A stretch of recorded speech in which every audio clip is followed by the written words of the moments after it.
Eu vim até a cidade mais europeia da América Latina, ou pelo menos é assim que Buenos Aires queria ser conhecida. E olhando pra isso aqui, dá até pra acreditar que você tá em Paris, mano. Avenidas gigantescamente largas, cúpulas imponentes, cafés antigos, uma coisa de louco. Mas Buenos Aires não é só bonita, ela foi planejada para ser a nova Paris. E a gente vai falar também sobre o segredo por trás dessa obsessão europeia. Porque existe um detalhe na história argentina que ajuda a explicar tudo isso e quase ninguém fala. E a pergunta é, por que um país sul-americano, latino, quis se tornar a Europa? Por isso, meus amigos, hoje eu vou levar vocês em alguns dos bairros mais interessantes. Vou mostrar um lado de Buenos Aires que poucas pessoas sabem e conhecem a história por trás. Eu diria marcha na boneca, mas como nós estamos na Argentina, em Buenos Aires, eu direi andate, boludo! Manos, é impossível você caminhar por Buenos Aires e não pensar, não lembrar da Europa. Que até mesmo quem nunca teve, mano, na Europa, olha só o tanto que é larga essa avenida aqui.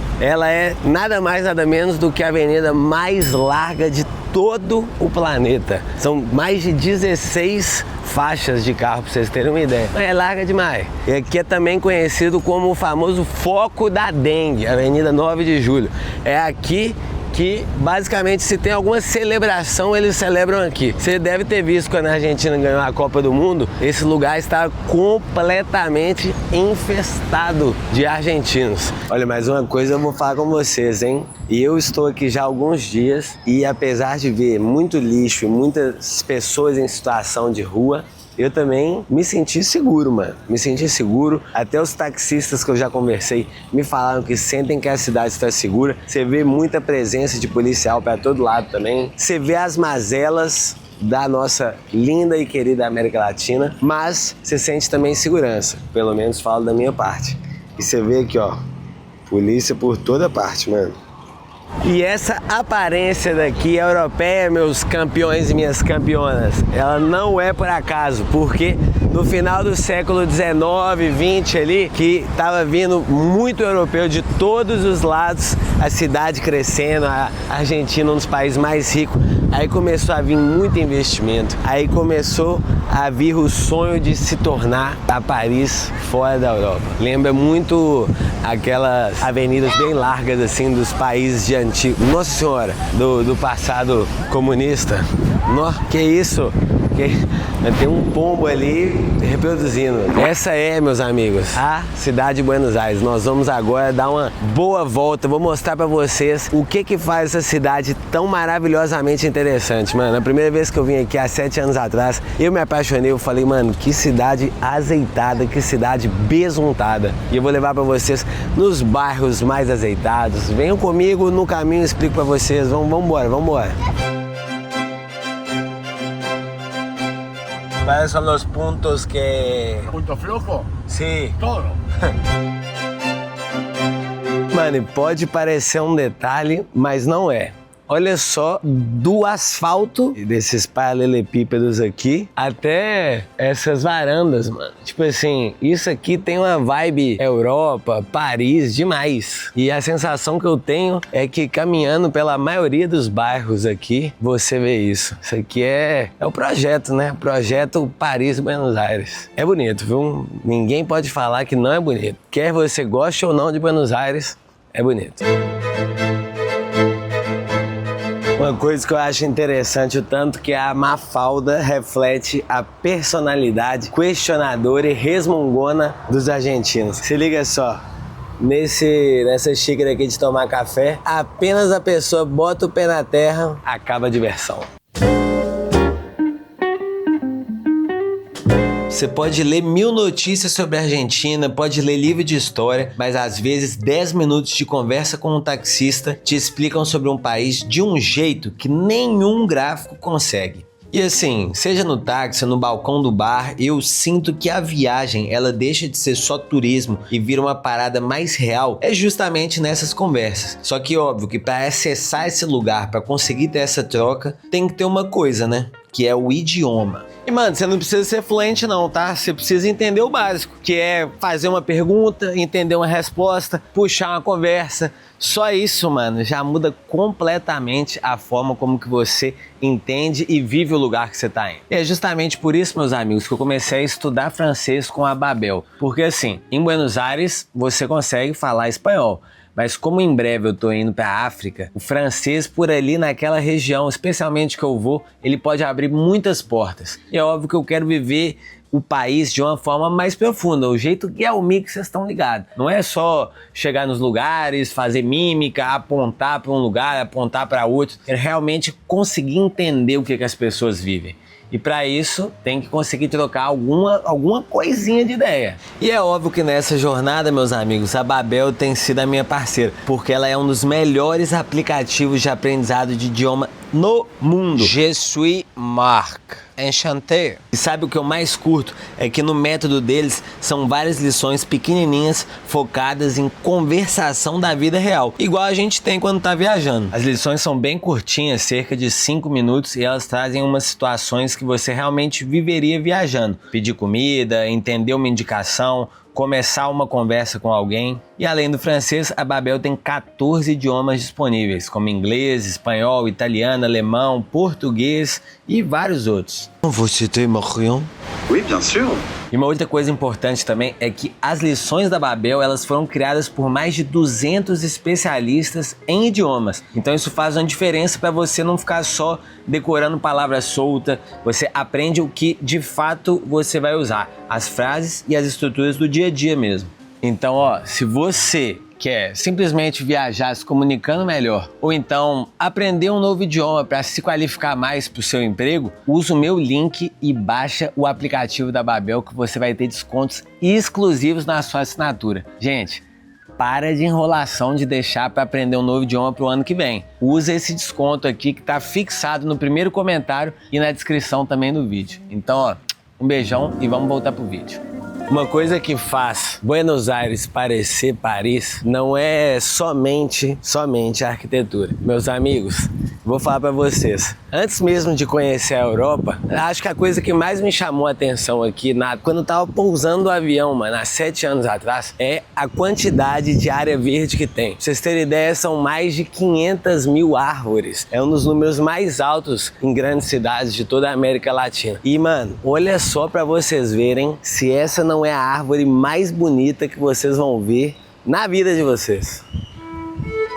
Esse gomeiro gigante está aí há mais de 200 anos e viu absolutamente todas as fases da cidade, inclusive muito antes dela virar todo esse símbolo de elegância. E eu não sei vocês, mas eu pego a maior viagem pensando em tudo que essa árvore já viu, como que tudo mudou ao redor dela e só ela ficou como uma testemunha silenciosa da história argentina. Mas para a gente entender como que Buenos Aires ficou parecendo a Europa, primeiro a gente tem que dar uns passinhos para trás, porque ela não ficou desse jeito do nada. Ela foi 100% planejada para ser assim. O negócio é o seguinte, pessoal, ali no início do século XIX, a Argentina estava voando baixo. Eles estavam exportando muita carne, estavam exportando muitos grãos, e era um dos países mais ricos do mundo. E aí o que aconteceu? A elite argentina, que não é boba nem nada, eles tinham na verdade já a Europa como modelo. Eles olhavam lá para fora e viam eles como modelo de civilização, de modernidade e de cultura. Aí que veio a decisão mais estratégica de todas para eles. Basicamente, eles decidiram abrir completamente as portas para a imigração de franceses, de espanhóis, de italianos.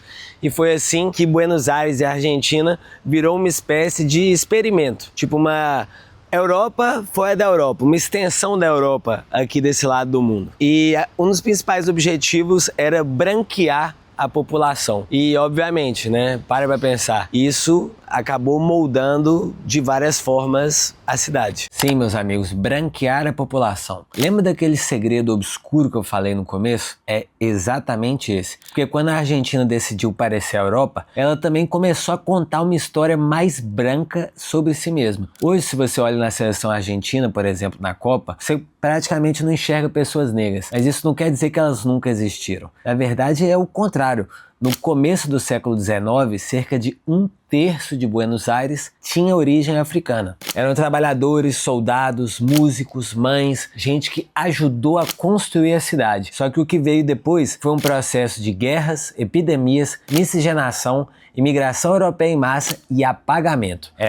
Por décadas, até os censos argentinos ajudaram nisso. Quando o país para de contar uma parte do seu povo, aos poucos ele também para de enxergar essa parte da própria história. Moldou também a cultura, né? A forma de ver a vida, a forma de ver política, a forma de se vestir. E aí, meus amigos, uma coisa interessante de Buenos Aires é que ela é uma cidade de recomeços, seja nessa época da imigração dos europeus, ou seja também quando ela estava literalmente em fundação. Para vocês entenderem, a cidade já foi fundada 2 vezes. A primeira fundação foi no século XVI e tinha um nome quase impronunciável: Ciudad de la Santíssima Trinidad e Puerto de Santa Maria del Buen Aire. E graças a Deus que alguém decidiu encurtar isso. A primeira tentativa fracassou e hoje em dia a cidade chama Buenos Aires. Para os íntimos, Baires, e para os locais, Caba.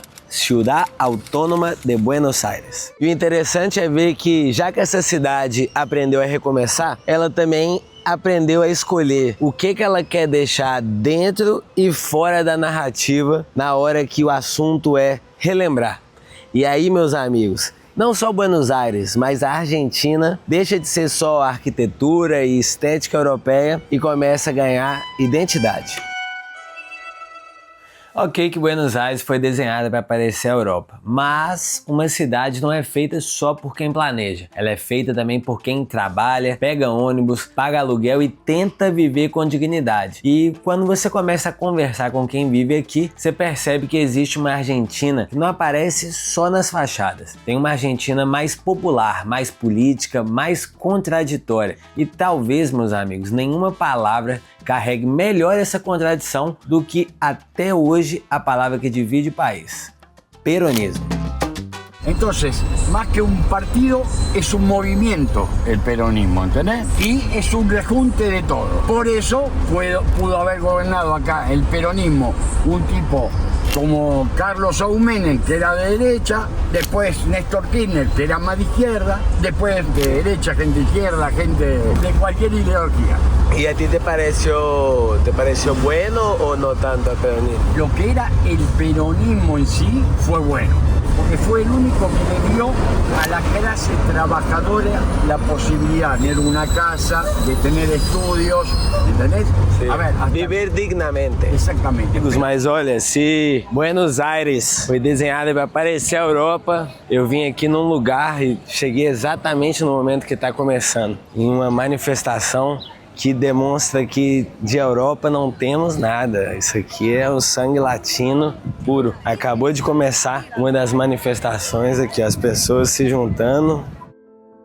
Uma coisa marcante dessa praça é o silêncio que ela carrega. Porque uma praça normalmente é feita para a passagem das pessoas. Tiram fotos, seguem a vida, mas aqui na Praça de Maio ela virou um lugar onde o país foi obrigado a parar e olhar para si mesmo, toda quinta-feira. Esses lenços no chão não são só uma homenagem, eles são também uma acusação permanente, como se a cidade toda dissesse: isso aconteceu aqui e ninguém tem o direito de fingir que esqueceu. Olha, e é por essas e outras que esse lugar aqui é talvez o lugar mais simbólico de toda a capital, que é a Praça de Maio. Se o obelisco é um lugar destinado a celebrações, comemorações e tudo mais, aqui é o lugar de protestos.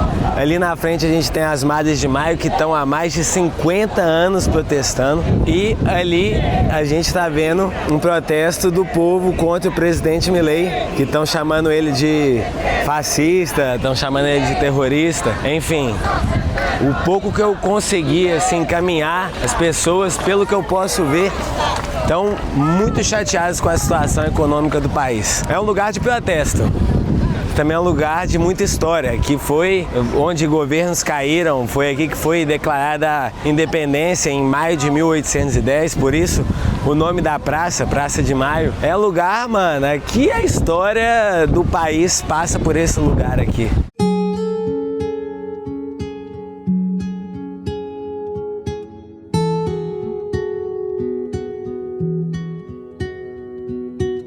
Estamos chegando naquele que é, pra mim, um dos memoriais mais bonitos que eu já vi do Covid-19. Essa daqui foi a forma que os argentinos encontraram de protestar contra a péssima gestão que foi feita aqui pelo presidente argentino na época. Eles trouxeram pedras, colocaram aqui. Muitas têm nomes, tem a data da vida, do óbito de cada um.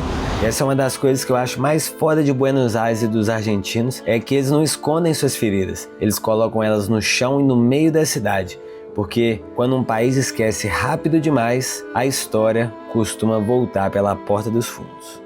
Aqui foi repleto de escândalos. Teve amigos e familiares do presidente que passaram na frente para vacinação, na frente de idosos. Aqui teve um dos maiores lockdowns também de toda a pandemia. Enfim, foi um show de horrores. Eu acho que uma das coisas que faz Buenos Aires e os argentinos, que eu admiro muito, é que assim, beleza que essa cidade ela foi criada para parecer Paris. Porém, o ponto é o seguinte, quando o bicho pega, eles protestam como América Latina, mano. Até mesmo a gente vê as Mães de Maio protestando há 50 anos pelos horrores da ditadura, enquanto existem outros países que simplesmente pedem a volta da ditadura. Vai entender, né?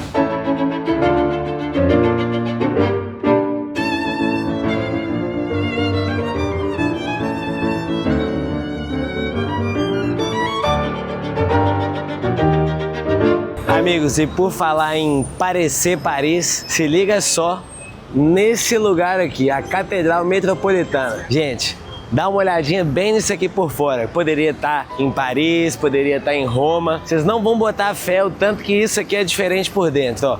1, 2, 3 e... Se liga só nisso daqui, meus amigos. Fala se não tem nada a ver com o que tá lá do lado de fora.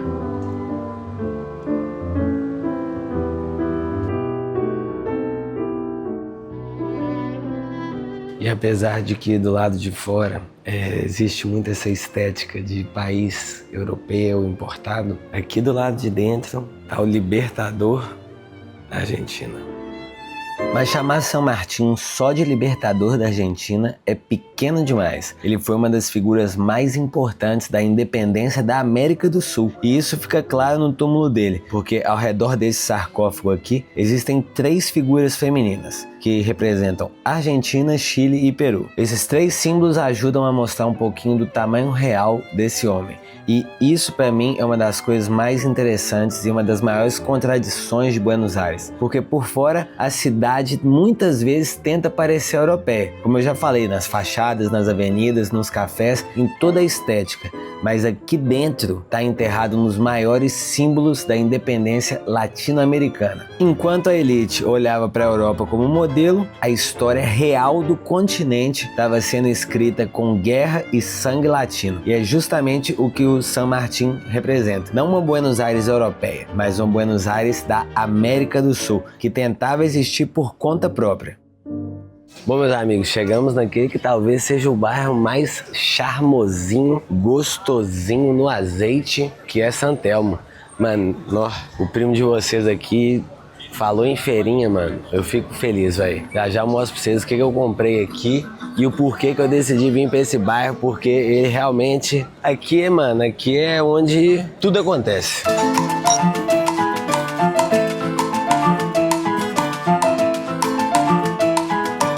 Animalzinho.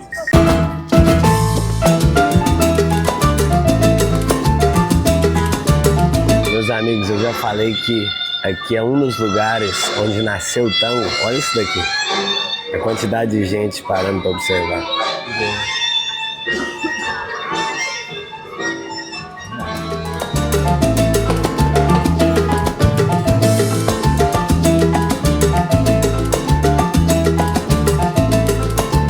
Se você quiser entender o jeitão argentino sem necessariamente entrar num debate político, é só você sentar do lado da Mafalda.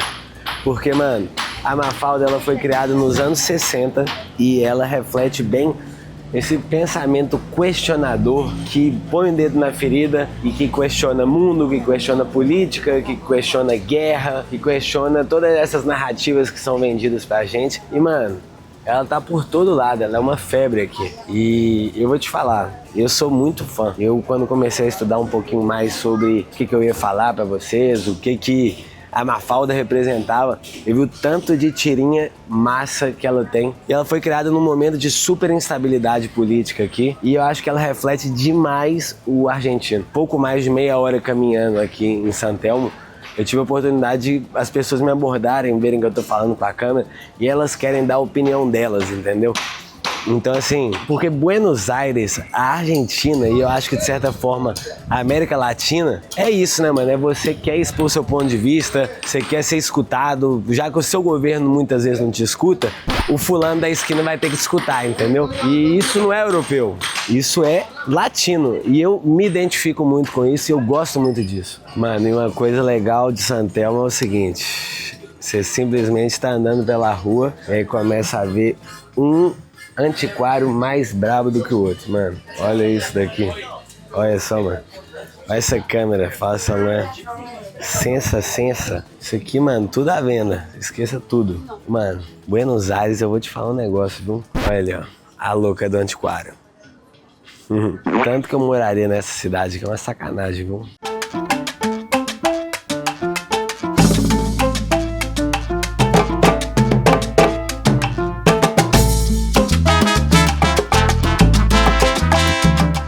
Mirá, los sueldos no aumentan hace casi 2 años. Ya. O sea, los sueldos te aumentan el 1% mensual. Sí te lo aumentan. Ya. 3.800% aumentó la luz. 3.800% aumentó la luz. La luz. Dios. Lo mismo que el gas, y el combustible está subiendo todos los meses, y hubo meses que aumentó 2 veces en el mes, 4%, 3%. Un sueldo básico son 460.000 pesos más o menos, ponele $400. Ya. Las jubilaciones de $400, no llega a $400. No llegan. Para nada, pues. Y la canasta básica familiar son $1.300. Los remedios que había subvencionado para la gente mayor se lo han sacado. Por ejemplo, tenían los pasajes en transporte gratis, se los sacaron. Incluso los pasajes. Sí.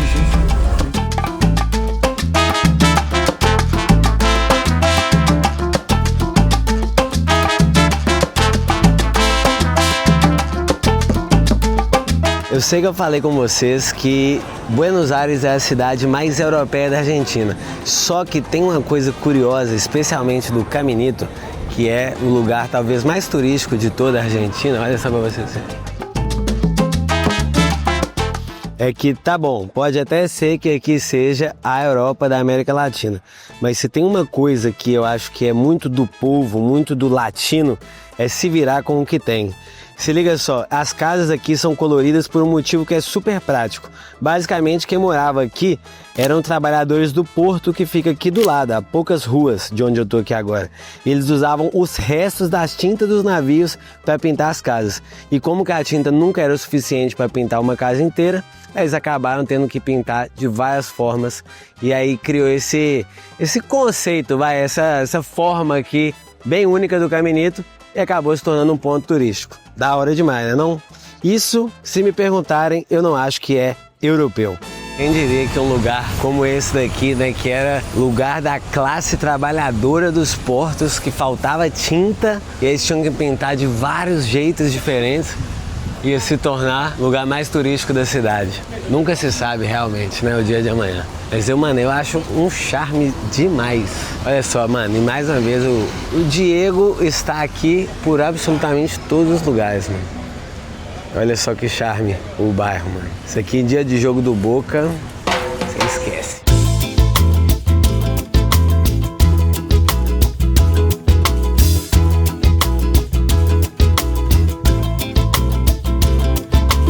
Chegamos num lugar aqui agora.